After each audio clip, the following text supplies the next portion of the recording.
Poseía gran valor personal y don de mando, pero su capacidad para el oído no era igualada sino en el placer que parecía ofrecerle sus sádicas orgías de incendios, tortura y destrucción. Durante su gobierno de Pánuco en 1527 a 1528, solo aprovechó su autoridad para enriquecerse. Esclavizó a cuantos naturales pudo capturar, a los que envió a la Española para venderlos en los placeres mineros. Según el obispo de Zumárraga, envió 21 cargamentos de ellos. Sus feroces embastidas en busca de esclavos despoblaron en tal grado la provincia de la Huasteca, que ésta nunca se recuperó de ello totalmente. 2 años más tarde, al saber que pensaban destituirle de su cargo de presidente de la Audiencia, imaginó que podía evitar el castigo y aumentar su fortuna encabezando una fuerza considerable de españoles ociosos, en su mayoría hombres de Velázquez, y mexicanos amigos para conquistar desconocidas provincias de Occidente, que llamó Nueva Galicia. Invadió sucesivamente Michoacán, Jalisco, Nayarit y Sinaloa. En todas partes sus huestes saquearon y esclavizaron, incendiaron y destruyeron. No obstante, la influencia de Guzmán y la supuesta importancia de su conquista eran tan grandes que la Audiencia le permitió seguir sin freno por 7 años. Ricas provincias quedaron permanentemente despobladas, y el odio y la desesperación de las víctimas llegaron a tal intensidad que acabaron alzándose contra los españoles en la feroz rebelión llamada Guerra de Mixtón. En 1541, cuando estalló la guerra, Nueva Galicia había quedado sin defensores, pues aquellos que hubieran podido protegerla habían sido llamados para armar la demencial y famosa expedición de Francisco Velázquez de Coronado a las tierras desérticas del norte. Este fue el hombre que en mala hora escogió el Consejo de las Indias para gobernar a Nueva España. Su política y la de sus colegas de destruir a Cortés y despojar a los conquistadores, designio en el que fueron animados por la corona. Apoyada así por el poder real, la Audiencia escuchó de buen grado todos los cargos que contra Cortés y su gente presentaron aventureros sin escrúpulos y descontentos.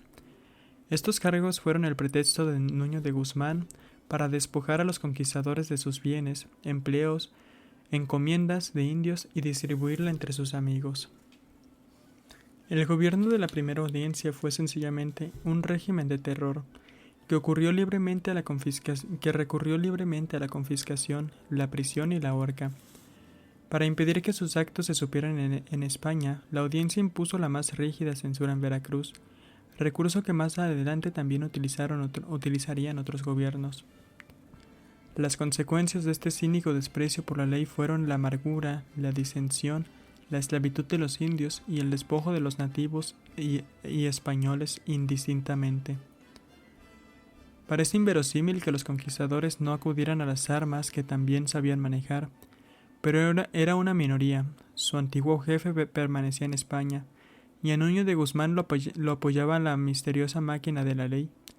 Aún así, hubiera llegado a guerra civil de no mediar la obra de un hombre, Fray Juan de Zumárraga, primer obispo y arzobispo de México. Sabemos muy poco de los antecedentes de Zumárraga. Había nacido en una humilde familia vasca en 1468, ya iba a ser el viaje en el tiempo, y profesado en la orden franciscana. No sabemos cuándo ni dónde. Parece ser que había recibido la mejor educación posible en España, lo que significaba en verdad una muy buena educación. Se hizo conocer como predicador elocuente y su rígida austeridad le ganó reputación de santidad. Por lo demás, llevó una vida monótona, fue subiendo despacio la escala de la jerarquía de su orden y obtuvo por fin la dignidad de padre guardián del convento de El Abrojo en Valladolid. Por casualidad, el emperador Carlos V se detuvo allí un día de 1527 y quedó tan impresionado por los méritos del guardián que desde entonces lo tomó en cuenta para los más altos destinos.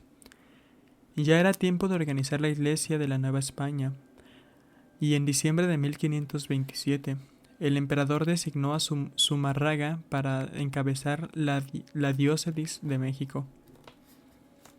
Zumárraga no se consideraba digno del puesto, y solo lo aceptó al ordenárselo directamente su superior.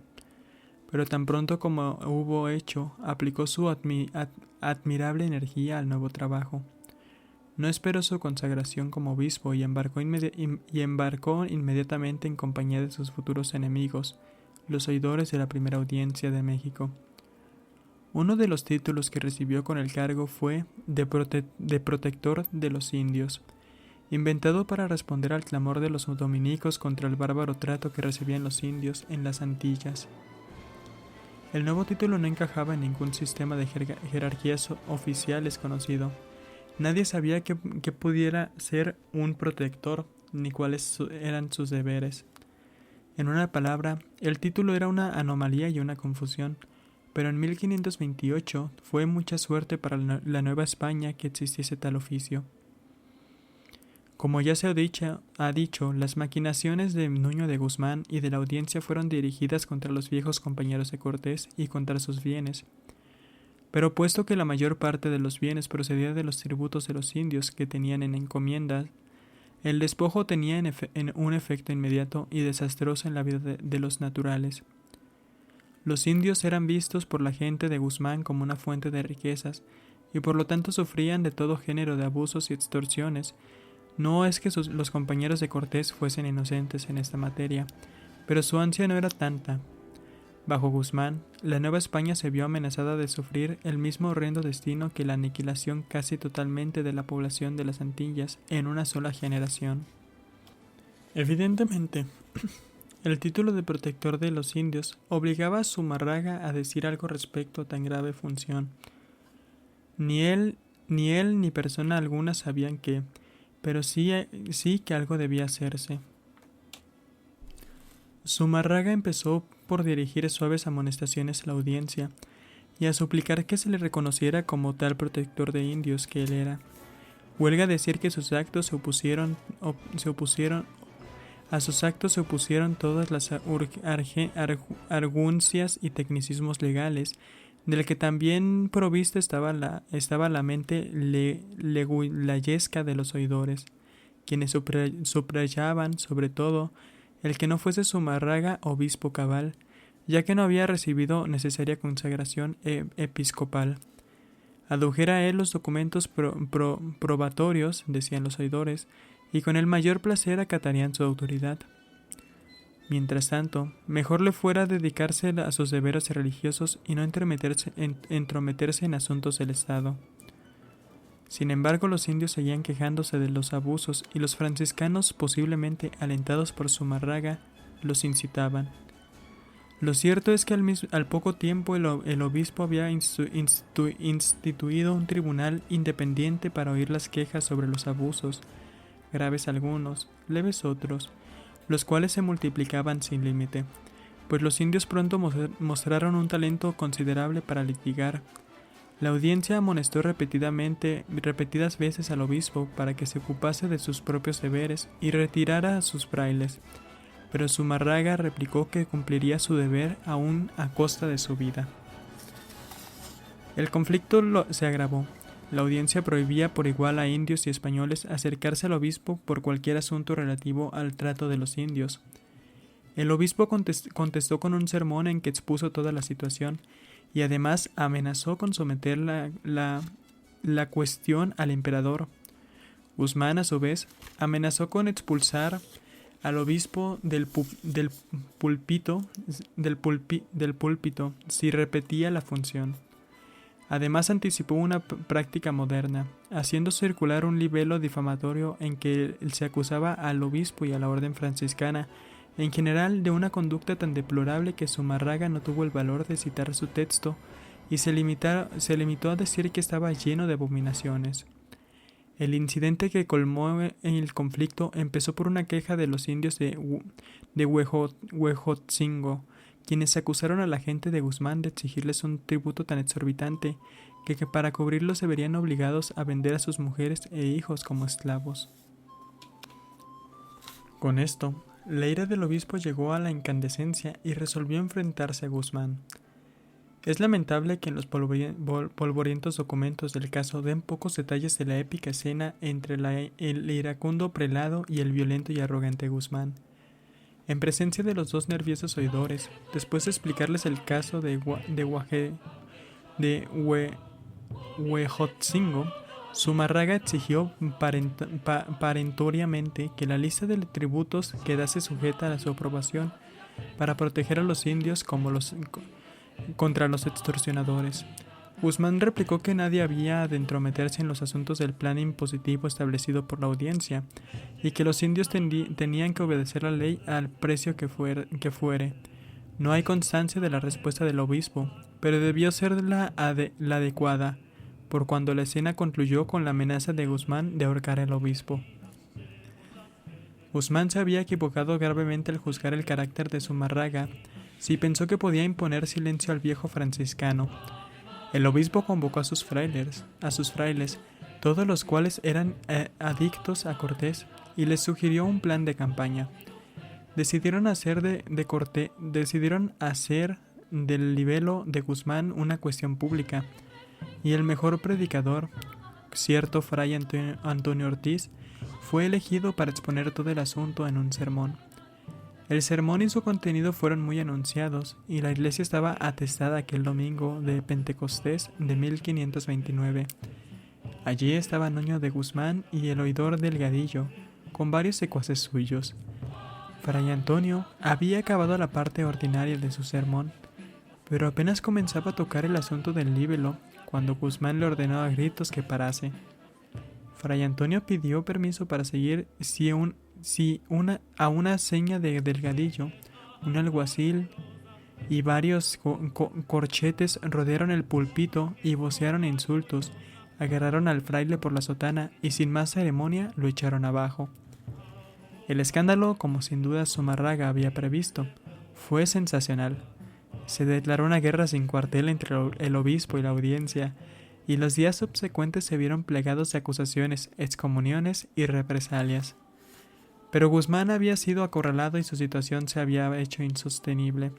Ni sus amigos ni los dominicos podían tolerar aquel sacrilegio. El poder de la iglesia estaba, pues, contra él, y el obispo podía presentar querella ante el Consejo de Indias con la certidumbre de ser escuchado. No era fácil, sin embargo, esquivar la guardia de Guzmán que Guzmán había puesto en Veracruz. Por lo tanto, el obispo envió su primera carta por Pánuco, pero fue interceptada por los agentes de Guzmán, y dio a este motivos más para las persecuciones. El obispo no pudo hallar un hombre de confianza que llevara la carta a Veracruz, y mucho menos a España. Finalmente, él mismo hizo el largo viaje a Veracruz y allí encontró un minero vasco de su propia provincia, a quien convenció de que aceptase los riesgos del encargo. Juntos escondieron la carta en un mazacote de cera y que después metieron en un barril de aceite. El marinero vasco cumplió finalmente su misión, y el Consejo de las Indias recibió la carta. Aquella carta, en mi opinión, fue una de las más importantes que jamás haya salido de la Nueva España.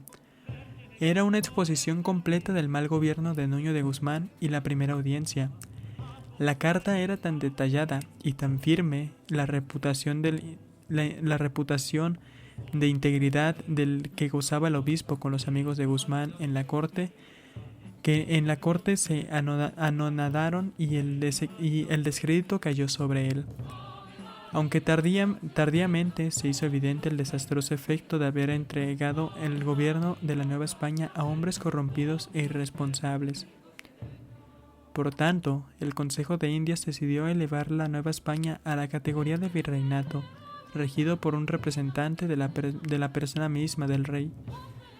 Fue una feliz decisión y desde entonces, salvo contadísimas excepciones, se designó para el gobierno de la Nueva España a personas de la más alta inteligencia y capacidad. Así pues, en el año 1530 marcó el comienzo de un régimen ordenado y civilizador en la Nueva España, con la triste excepción del territorio donde Nuño de Guzmán siguió la obra de destrucción que fue la conquista de la Nueva Galicia. Gran parte del crédito por este